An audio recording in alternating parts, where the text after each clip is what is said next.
Alpha OneTV Hana or the latest update in our men could be subscribe and share my news so the any bintin on us keep you updated. Yes, already in finish you near Candy or Chairman NPP our Barbontin Becky can send me brie a fan near my air course Kotoka airport no.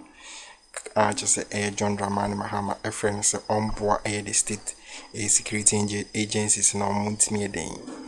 Intercepting near my hodra or criticizing anas or alleging na ene papa information by chess or see only evidence be only and an statement and also na all ye dear here as a or the politics are fra can't John Dramani Mahama see some Mahama president announcing in Crawford be enna a discipline cocaine alleged and some money laundering near the no.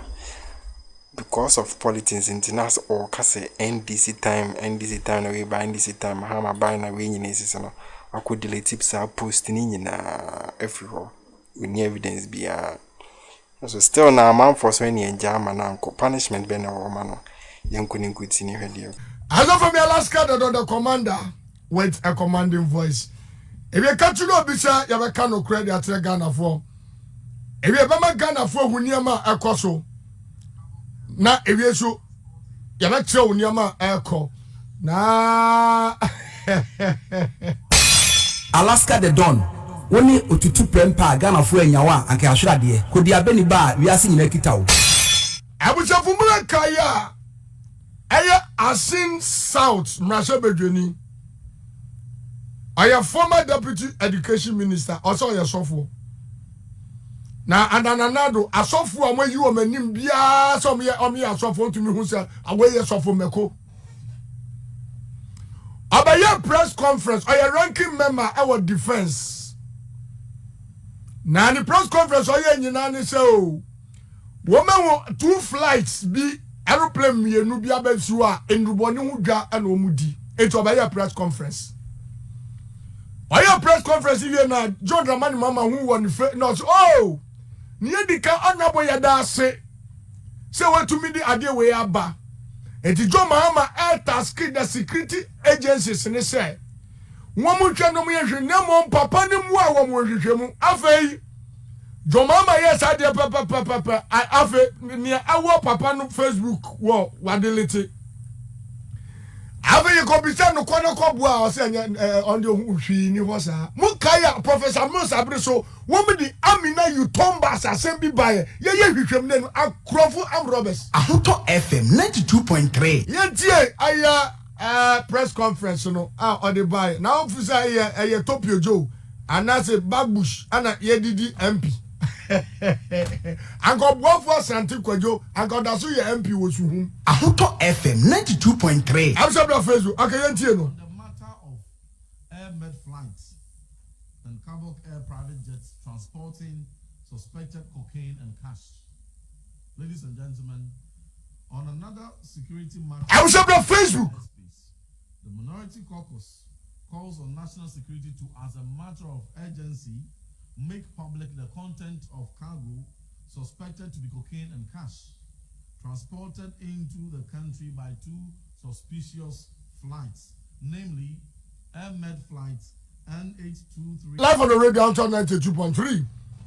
Now, my Facebook come to me still adjoining. And then you carry a caucus is a women allegation or make here. And I draw the money, mama, quickly, and I over 20 years. And also, why you are there?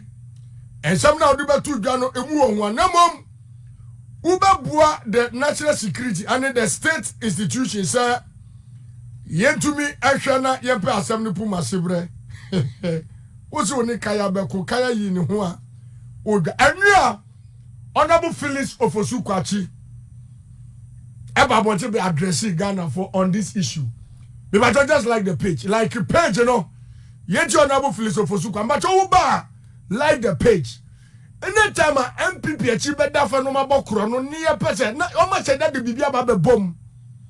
When I have fake news and I'm with the back, I said, Cobra Bobby and Saya Chino.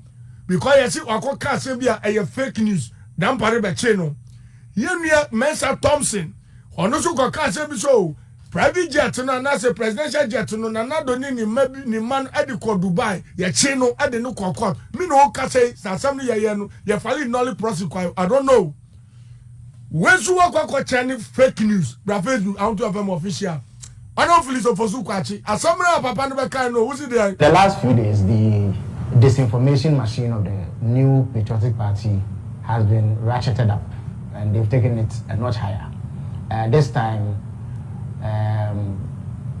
Reverend Intim Fojo, who also doubles as the Member of Parliament for the good people of Asin South, has made very wild claims to the effect that 2 aircrafts which passed through Ghana for various reasons were carrying drugs, and that was the reason why they were here. He also alleged that they were involved in money laundering, and therefore he was calling for investigations.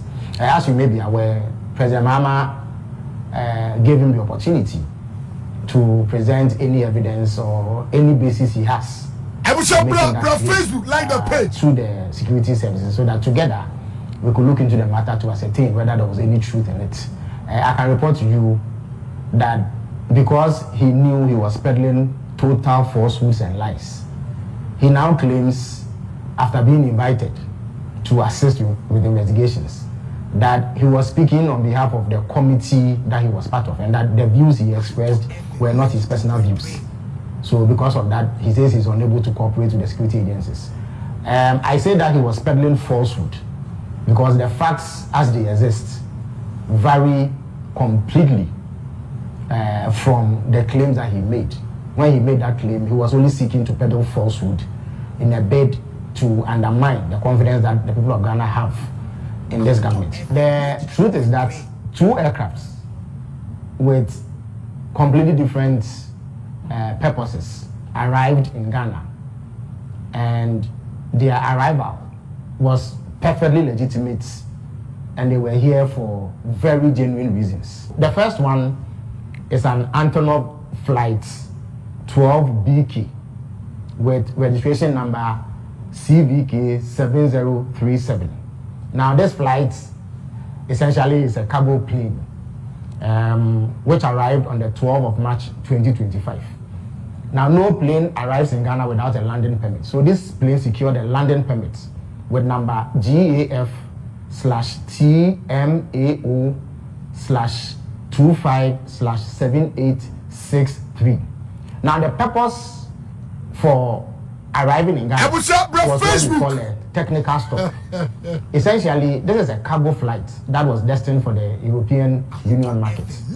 And European Union regulations dictate that some specific regulatory requirements be met before any plane of that sort can enter the EU. Now this plane originated from Rwanda. It was loaded with oil drill equipment and lubricant oil, which were contained in jerrycans. It was headed for the EU market. Now, Rwanda does not have the certification to carry out the sort of requirements that this plane had to meet before entering the EU market. Now, the specific requirement is a scanning and screening RA3 procedure, which is a requirement to enter the European Union. Facility at the Kodoka International Airport has that certification, and they can do that kind of scanning. Whilst here, it developed an engine blade fault.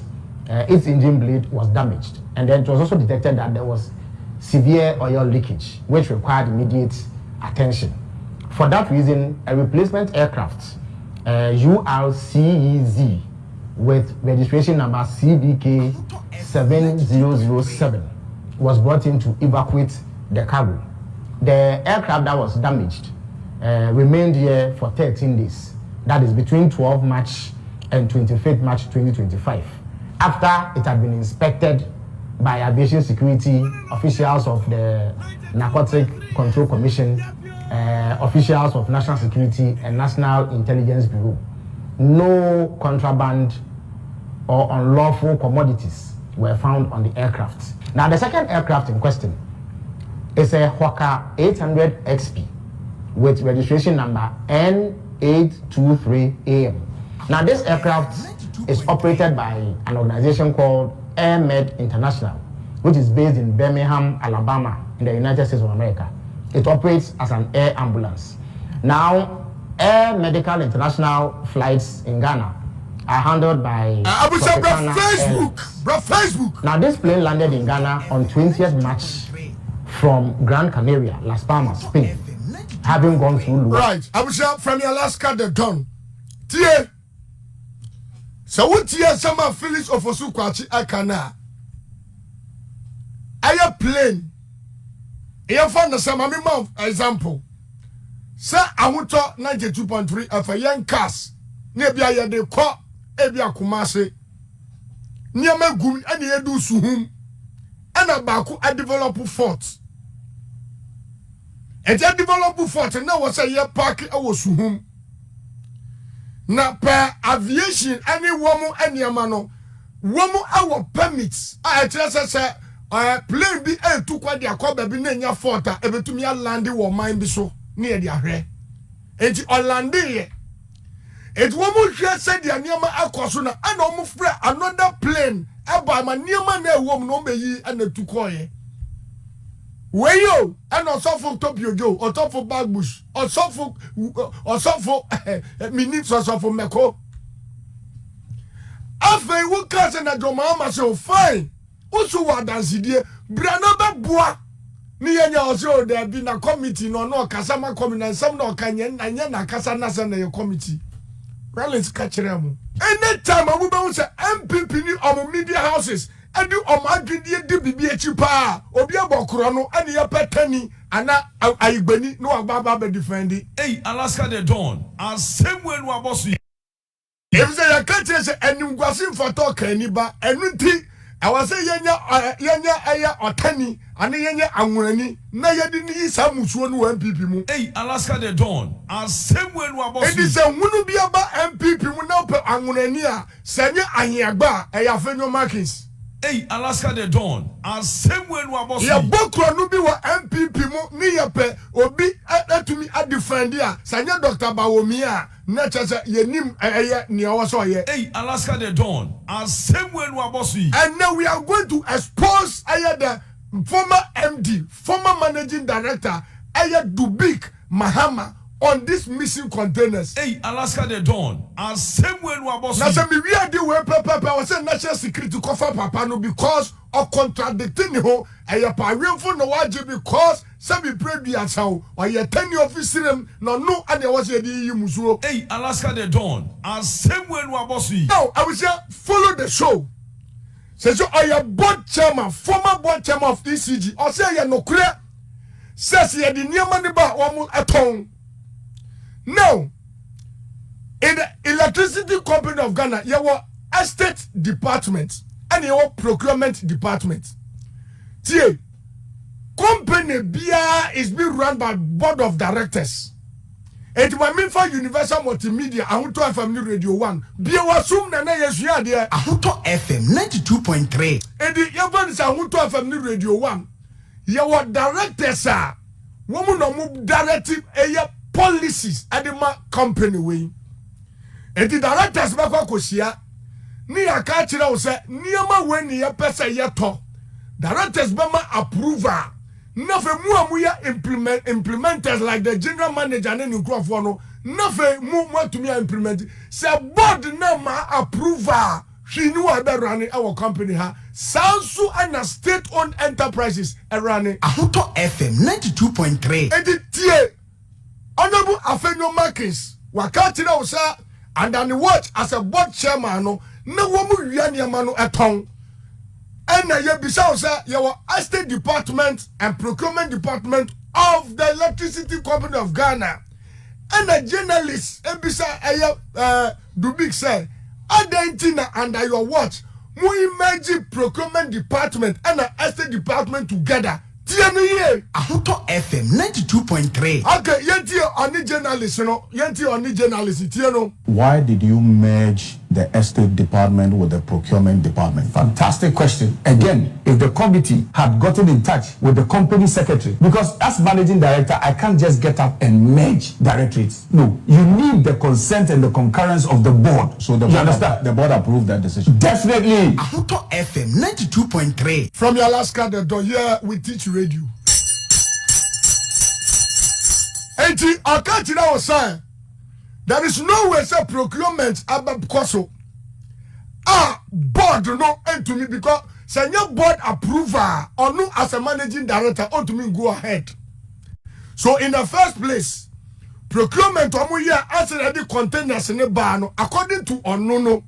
The board afenyo mark is down and a ma approval. 92.3 FM. Yapio.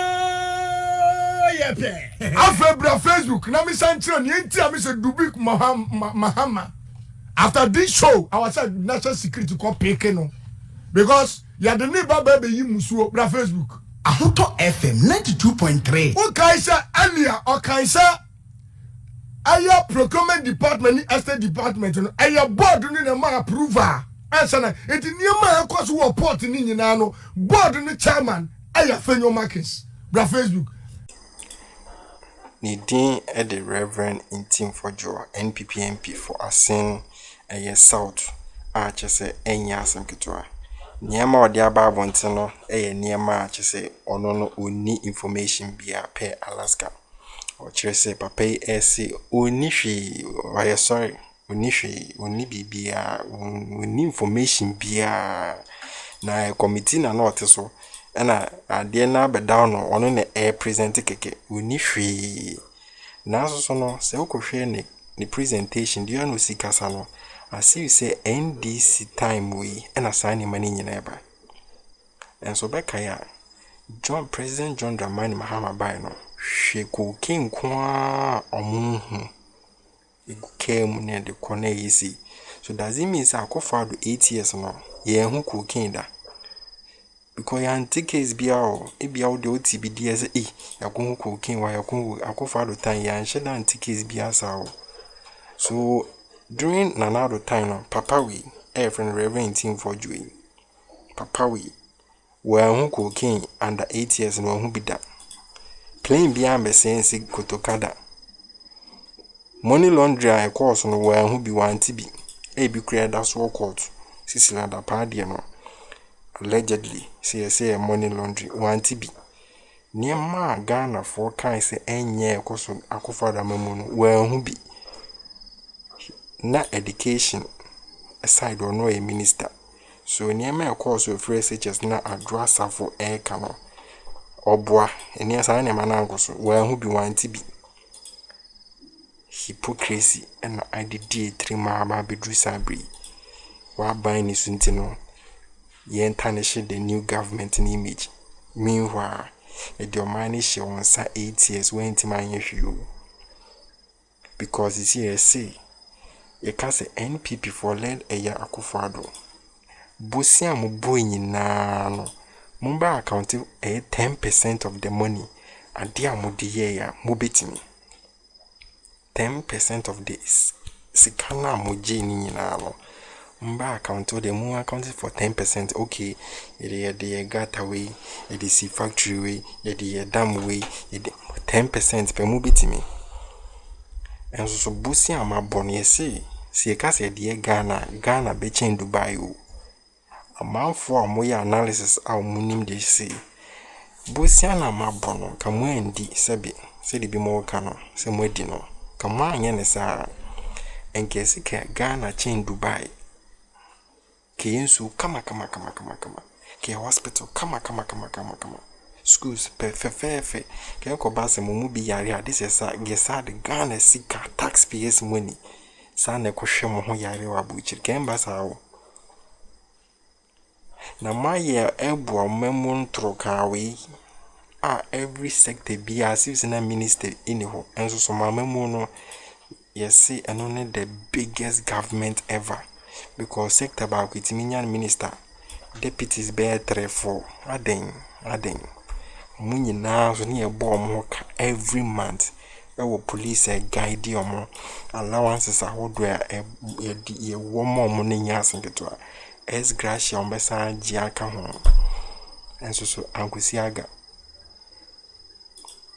mabu man say no obi aba no ye resetting ahihye mind for musi de bi mu manenye mbetwintwa na namu mbema na memo na edin kasabri ye betting tax for nanka woka whatever so a reverend tie on ka betting tax no wasem levy or sorry man obi etu ebi obi awa including you munyina mutu levy onka emission tax na ye for no onka mu de mo ndwen hia form Ghana ekuyi ema majority of Ghanaians na mo de mo mpe we say few family be few friends be amuna de be omo benefit na taxes ne ba no more benefit the majority of Ghanaians na brand de mo ndwen ho cause e ba ne say na levy amo amusimu be year free ho no aban bi aba no year free a mo mbo na baso bie no abo na baso timonti mo hui ntwa amasum mo nsen niska mo hu say yanti enya of enya ode eya oya se mo manye abukwa na opportunity wo mam se moye enso mo se monye ne monye china 11 ya de be kwan ya de be school ya de be hospital ya de be chese niam am ka asamo de be ya nye niam aketo manko ye cake aya trust 11 na musa de huru Ghana for nenne mo afiri ho na aban papa ba mo da so twintwa na namu painting aban ne black not only Ghana but internationally Emma international people who say aban no drugs no use you edibu ne mind doesn't make sense. Meanwhile your money also team benefit na idin reverend and also ene be kire ma say we need evidence ti we yen ode yen punish yen ode yen chiwuntum o pese wa soro nso koso yen like yen ode so all that tax about so next time e churu bibi mo obe yen hwehwemu yi ansa na obi wa no aka on because of politics intino na wo pia koka men question ku de tabla kwa na emfa emboa. The next action bia yesi enfree John Dramani Mahama hombre bia no yesi enya arrest ko by force or say onko amopam retron free office amso mbe ne sa pepepe. We say for subscribe na share my news here enya binti afọ once ni Akroma.